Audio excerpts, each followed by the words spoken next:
Eu resolvi fazer esse esquema no mapa mental, porque assim os conceitos ficam muito bem separados e definidos. E aí a gente consegue utilizar essas informações novas no nosso dia a dia. Aqui, como vocês podem ver, tem 3 ramificações principais. De acordo com a minha experiência com os conceitos de Jung, eu percebi com clareza que o sonho, ele é um portal. Enquanto a gente está sonhando, perceba que existe sempre uma narrativa, sempre um arquétipo e sempre um símbolo. Caso você ainda não saiba o que é o inconsciente coletivo, eu já fiz um vídeo a respeito explicando. Clica lá para você ver. O símbolo, ele ganha força de verdade quando a pessoa tem familiaridade com ele. Um pentagrama, ele não vai significar nada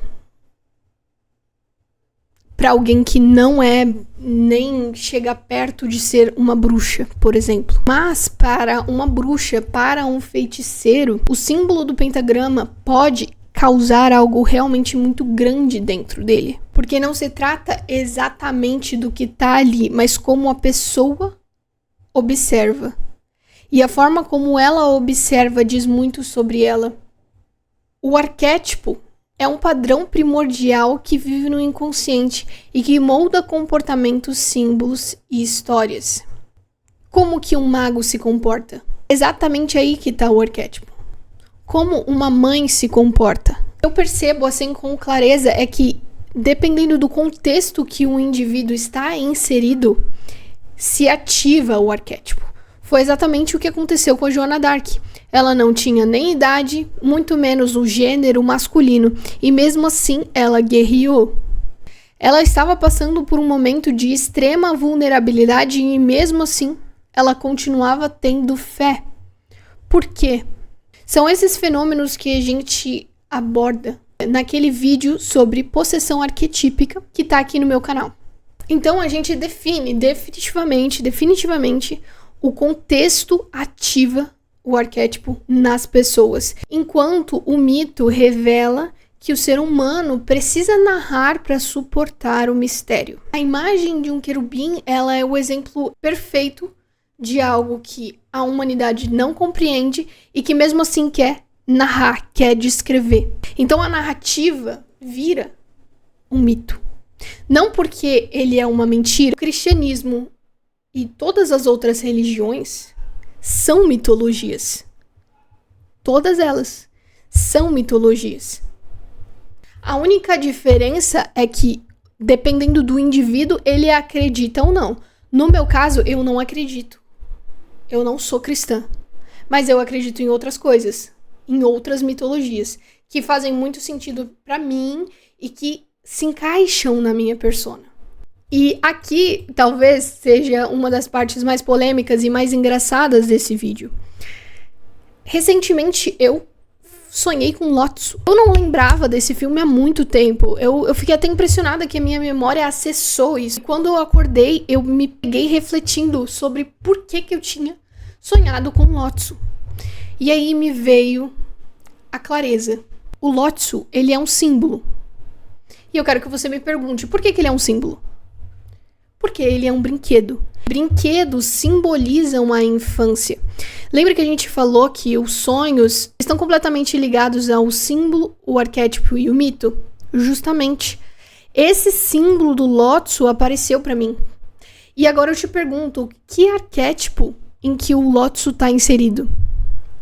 Você poderia me responder. O arquétipo de um vilão, o arquétipo de um manipulador.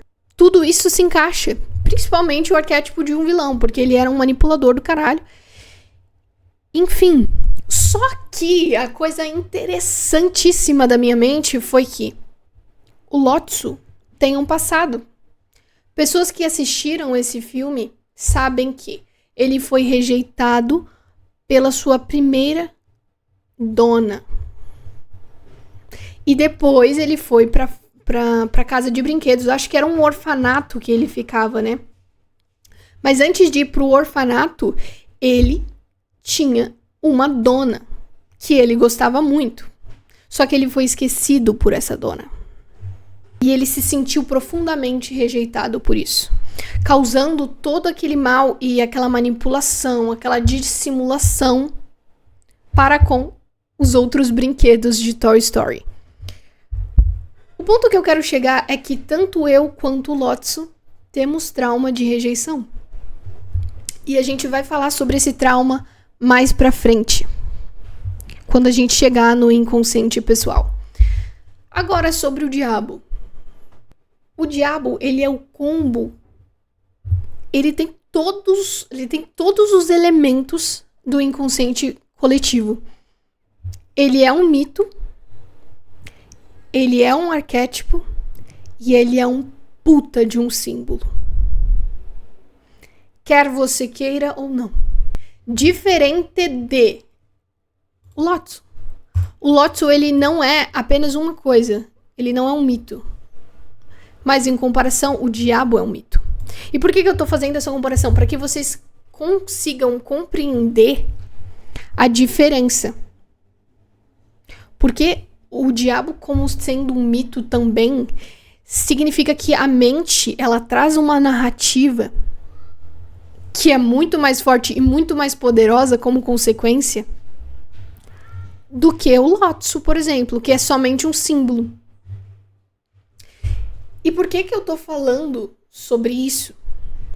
Porque a narrativa, ela importa muito, tanto no nosso sonho quanto na nossa vida, no geral. Inclusive, a gente pode fazer um outro vídeo sobre isso, sobre especialmente a narrativa.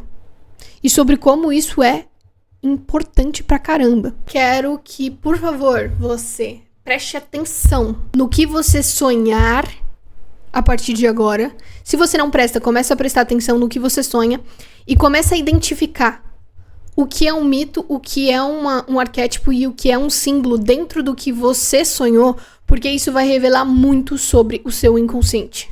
A gente pode concluir aqui que o sonho, ele é um grande portal para o nosso conhecimento. Então, muitas coisas que estão inseridas no seu sonho são símbolos, arquétipos e mitos que revelam muito sobre a sua pessoa, que vale a pena você prestar atenção sobre isso. O inconsciente coletivo é o resultado da forma como o nosso cérebro se fez até esse dado momento. Muitos anos de uma construção do mecanismo estrutural da psique, que resulta no que a gente chama hoje em dia de inconsciente coletivo.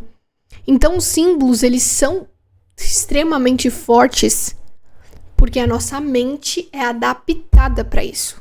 Os arquétipos, eles se apossam do nosso corpo porque a nossa mente é um mecanismo estrutural da nossa psique que faz isso acontecer.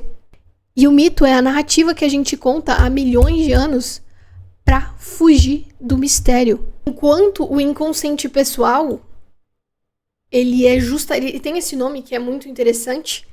Pessoal, foi você, é teu, completamente seu, de acordo com as suas experiências. E a consciência tem um papel muito importante nisso. Escolher, a escolha. Poder observar, poder concluir o que é melhor para si e escolher. E não deixar o inconsciente pessoal tomar de conta da sua vida. Então, seguindo o inconsciente pessoal, a gente vai para a primeira ramificação, que é os traumas. Todos nós temos traumas, pessoal. Todos nós. E esses traumas, eles são acionados através dos gatilhos. Como eu citei, eu tenho trauma de rejeição. Hoje em dia, eu diria até que eu nem tenho mais. Porque, graças a Deus, eu já tratei muito bem. Mas eu lembro muito bem quais eram os gatilhos de trauma de rejeição. Por exemplo, se alguém falava diferente comigo, eu já achava que essa pessoa me detestava. Despertava novamente aquela sensação de abandono. E o mecanismo de defesa era evitar ao máximo que isso acontecesse, né? Então, você foge do assunto. Uma pessoa que está totalmente envolvida nesse trauma, ela pode entrar em relacionamentos horríveis, aceitar coisas horríveis, porque ela não quer ficar sozinha. Porque ficar sozinha desperta o gatilho de rejeição que ela tem. Então, é um mecanismo de defesa, evitar aquela dor que ela sentiu. Identifique um trauma seu e se pergunte qual é o gatilho principal dele. Aliás, a melhor forma de identificar um trauma é observando o gatilho, o que engatilha você, o que te causa um mal-estar. Pode mentir para as pessoas, fica à vontade, eu não sou moralista. Mas não minta para si mesmo, porque isso sim é um grande problema. E por fim, ressignificar simbolicamente. No meu caso, eu sou uma pessoa talvez muito técnica e muito rígida. Então só o fato de eu observar como um trauma já me afasta totalmente dele. Observar que, olha, eu tô assim, incomodada porque eu tenho trauma de rejeição. Não porque é um fato que tal pessoa não gosta de mim. E ainda que tal pessoa não gostasse de mim, isso não deveria ser um parâmetro para me fazer bem ou mal. Então, essas análises me ajudam muito. Observar de forma franca o acontecimento ajuda muito, mas é um processo. E o processo começa quando você é sincero consigo mesmo. Por que eu coloquei esse bicho surrado? Porque ele também simboliza, como a gente falou, ele simboliza a infância. E essa infância é marcada por traumas que todos nós temos. Então, se a gente fosse colocar mesmo a ideia, se precisasse de um símbolo pro trauma, eu colocaria exatamente esse. Um bicho de pelúcia surrado.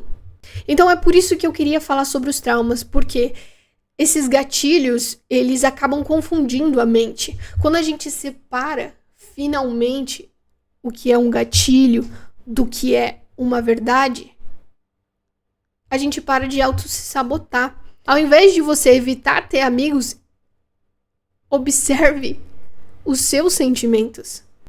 Uma das formas mais eficazes é justamente ressignificando aquele trauma. E não dá para ressignificar se você fugir desse assunto o tempo inteiro. Sobre os complexos, eu já falei a respeito aqui no canal também. É fácil identificar um complexo através das suas ações e de quanto carga emocional tem as suas ações. Os complexos, eles podem ser muito autodestrutivos, como a sombra, como os traumas.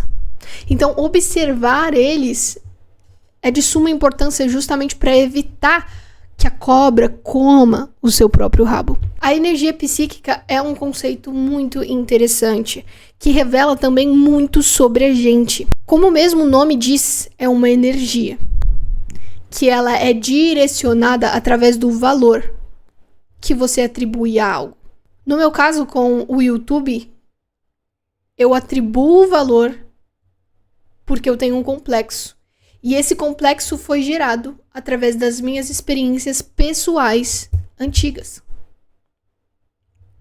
Esse valor que eu atribuo a gravar um vídeo, a escrever um roteiro e trazer para vocês, revela a energia psíquica e para onde ela está sendo direcionada.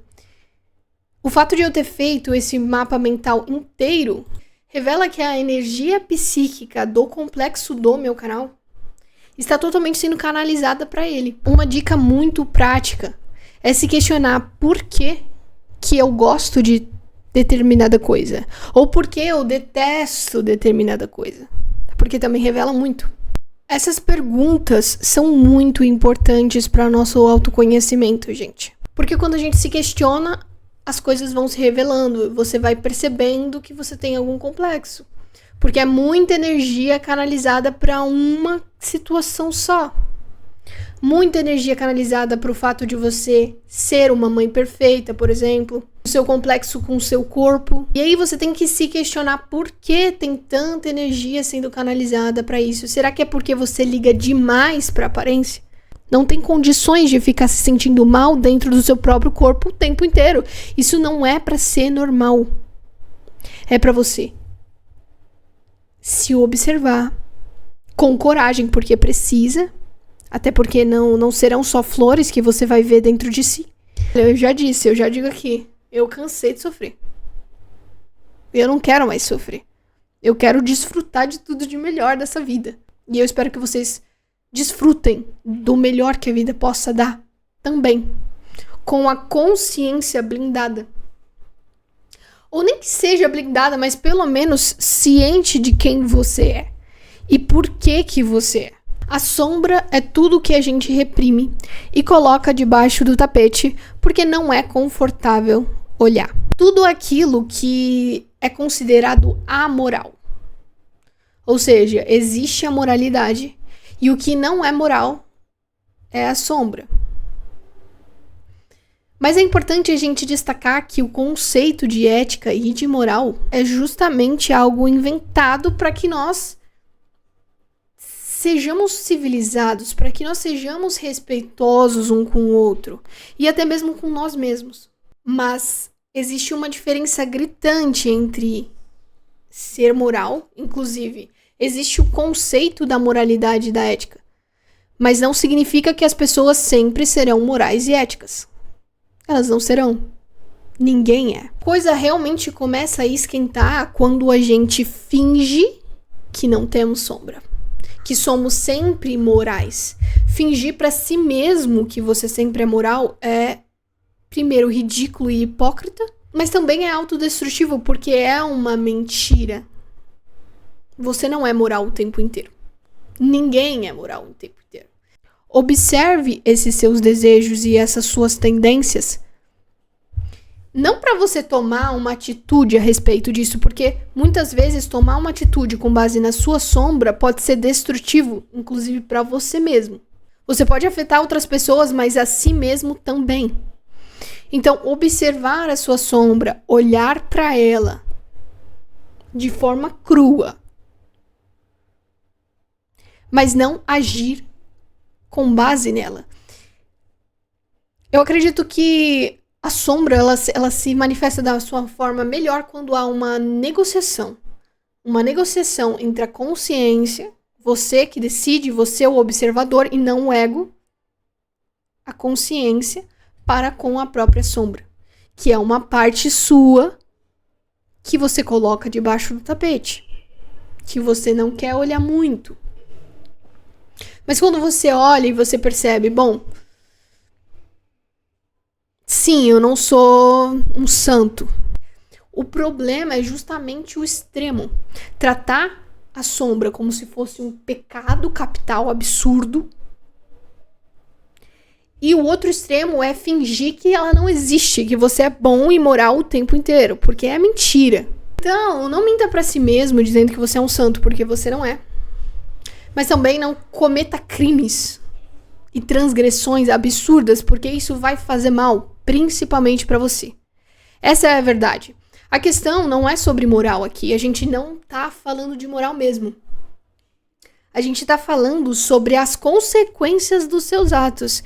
E se você age de uma forma sorrateira, de uma forma meio tendenciosa pro seu lado, você vai ter consequências. E essas consequências, você não vai conseguir escapar delas. Você pode achar que você escapa, mas você não escapa, porque as consequências são automáticas.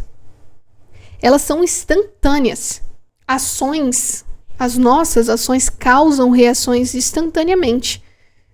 E você não vai saber lidar, você não vai ter culhão de lidar com essa sombra toda que você mesmo se enrolou. Agora, é totalmente diferente de você falar, bom, eu gosto disso, que não é muito comum. Sabe, coisas que são ocultas perante a sociedade, mas que você sabe e que você não precisa reprimir dentro de si mesmo. Você precisa integrar. É justamente o equilíbrio que vai fazer você se sentir bem consigo mesmo. E não um extremo santo, forçado, mentiroso, falso, ou um extremo totalmente diabólico. Certo? E por fim, a consciência, que é muito interessante aqui. Eu coloquei o ego como um ponto de contato. A consciência que decide. A consciência é quem observa.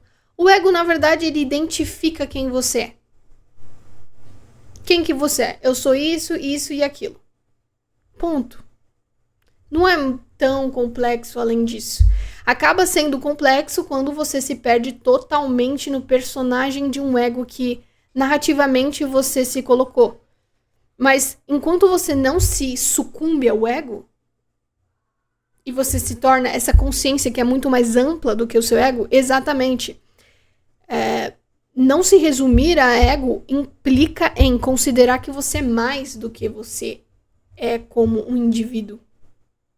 E aí é uma questão de consciência real e não metafórica. Você precisa ter essa consciência mesmo. Senão você vai ficar se identificando com o ego pra vida inteira. E praticamente nada do que eu falei aqui vai servir muito pra você, porque você só pensa em você mesmo. Você acha que só existe o seu ponto de vista. E que ele é o único, importante, e que você sempre precisa ser o melhor. É exatamente essas narrativas do ego que me incomodam. Pro ego, a gente sempre tem que ser o número 1. Pro ego, a gente não pode ser esquecido. Ou pior, pro ego, você sempre é o mais subestimado ou injustiçado. Porque o ego adora essas narrativas. Se identificar muito com o ego também é um vídeo que eu fiz recentemente. Vai lá no meu canal pra pesquisar. Se identificar muito com o ego te prende a um contexto. E quanto mais identificado você tá, mais você acha que você tem que performar um papel. E esse performar um papel é uma coisa que me incomoda. Eu não gosto muito. Eu gosto de olhar para o macro.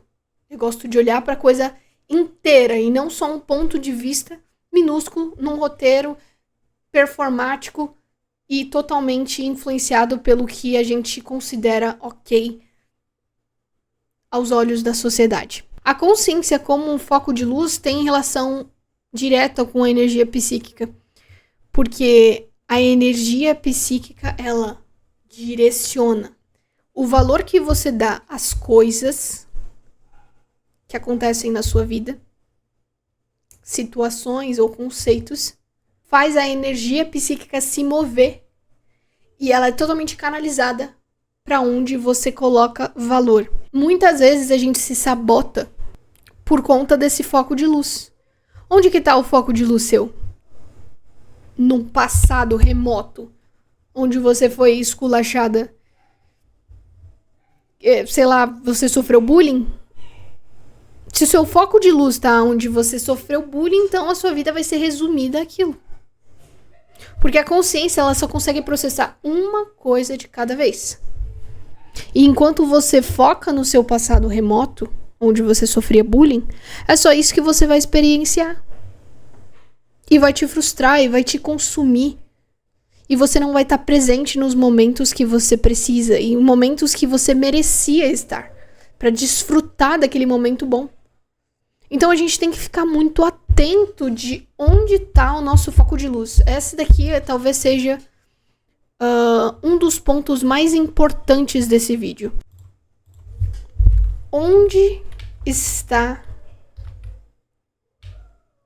canalizada a sua energia psíquica ou foco de luz? Eu encerro esse vídeo fazendo essa pergunta verdadeira aqui para vocês. Onde está canalizada a sua energia psíquica ou foco de luz? E respondendo essa pergunta, você vai conhecer muito sobre si mesmo e vai parar de se sentir uma merda por conta de mecanismos automáticos que você tem. Lembre-se, a consciência é onde você tem o controle. A consciência te permite controlar, porque a consciência observa. Tal como você está observando esse vídeo nesse exato momento, a consciência direciona, ela decide e ela observa. ela conclui.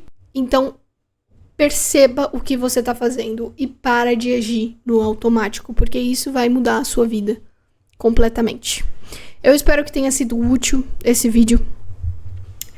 E eu quero que você leia o meu livro. O Eremita é um livro que eu escrevi quando eu estava descobrindo sobre os 4 elementos.